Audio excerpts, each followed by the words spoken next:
Good afternoon. At this point, I think we were all on the same page with respect to what year in the cycle you are, an evaluation cycle, and if you're in your first or second year of a two-year cycle, or if you're in a one-year cycle of a non-professional professional status teacher. The email that's before you includes all the different links and some helpful information that will guide you as you write your goals and you start the evaluation journey for this year. You already know everything. You've been through this before. You really don't need help. You know what a SMART goal is. You know it, and you know where to find all your documents. You just have to click here and sign up to meet with me. Okay, and that'll look like this. Just an Excel sheet. Just go ahead and put your name in there. Type your name in here. I will meet at 8:30 on Wednesday, and just put it in there, and that'll be it. I just ask that you don't type over somebody else's name. We had some people do that. So just make sure you don't type anybody else's name in there.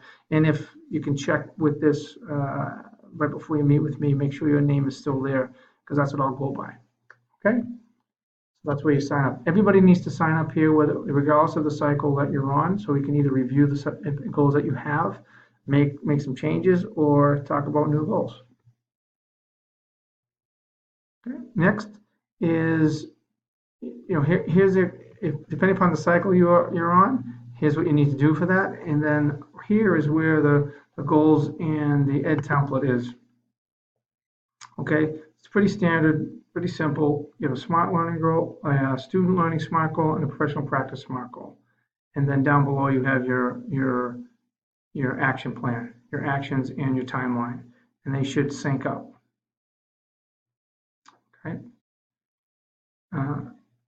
For SMART goals, I have developed. I stole from DESE. They have an entire presentation which is 39 slides, I think.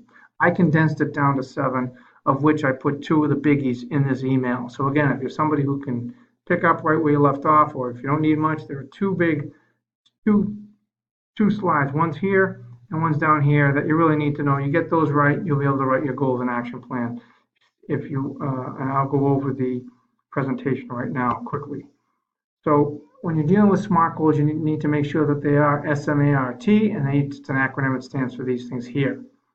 But really, you need 3, and I call them the big 3. The 3 that you really need to focus on: time and track, some sort of a date, time, measurable, as evidenced by, or as measured by.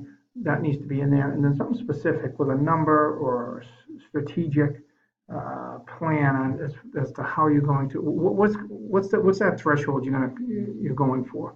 Okay, the 3 big. So in your goals themselves, you need to have these 3 things. 1, by a certain date. It has to be there. Please put that in there. Also, in the action, you have to identify an action with a specific number or a percentage.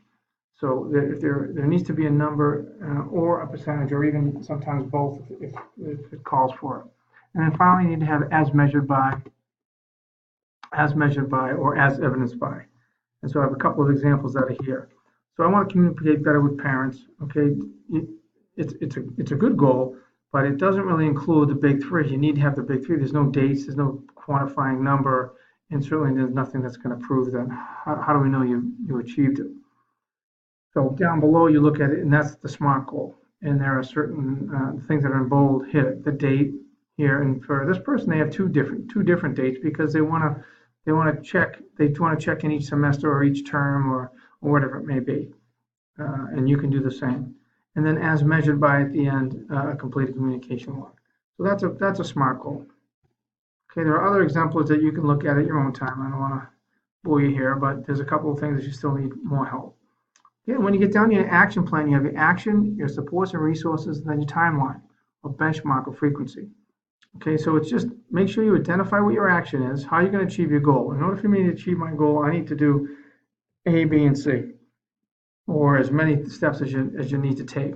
But with each step, you want to make sure you identify a date, whether it be September, October, the fall, could be the semester, by the end of the semester, or during the winter, or before May 1st. So that's where the date should fall. And any date actually for all our goals have to be completed by May 1st, because that's when all the evidence has to be submitted at the end of the year. So just make sure your goals are attainable by that date. Okay, moving down the email, your proposed goals and Ed Plan, they're due on the 16th, a couple weeks from today. We need to meet before the 1st to kind of file them, about 2 weeks to kind of polish them up. Hopefully they should be in great shape by the time you pass them in, and we've had the conversations before then, so then we'll just have to sign off on them before the 8th. All the dates and deadlines are posted on our staff calendar, but everything also can be found at the district website under educator evaluation. It's a pretty good resource. It has all the forms and deadlines and dates and all kinds of fun stuff there.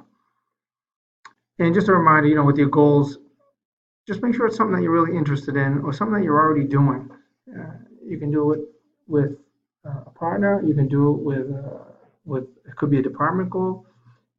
Just make sure that's something that really interests you or challenges you or something you want to try that you maybe it wasn't the right time to try, but maybe now it is. And again, just remember it's about the process and not the product. So how you go about accomplishing those goals is what's really important. Artifacts/evidence. So there are two things out there. One is the older artifact template that we had that you started last year. So people who are on the second of a 2-year cycle, you guys will be using your old template. Everybody else, including anybody else who's on a first year of a 2-year cycle or on a 1-year cycle, you'll be using the new artifact template.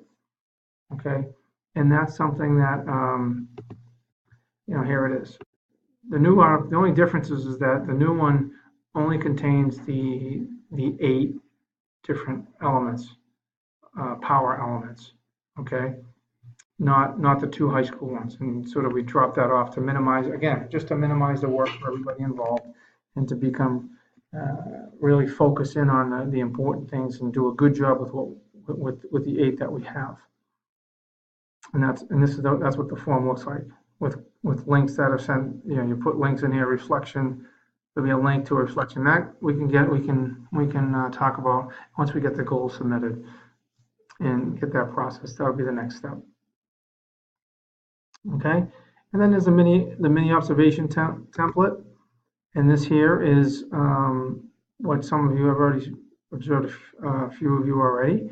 But it's a basic template here, which I will use to give you targeted and instructive feedback. So there's a big push for evaluators to really be critical, and because with only constructive feedback is when we can get better.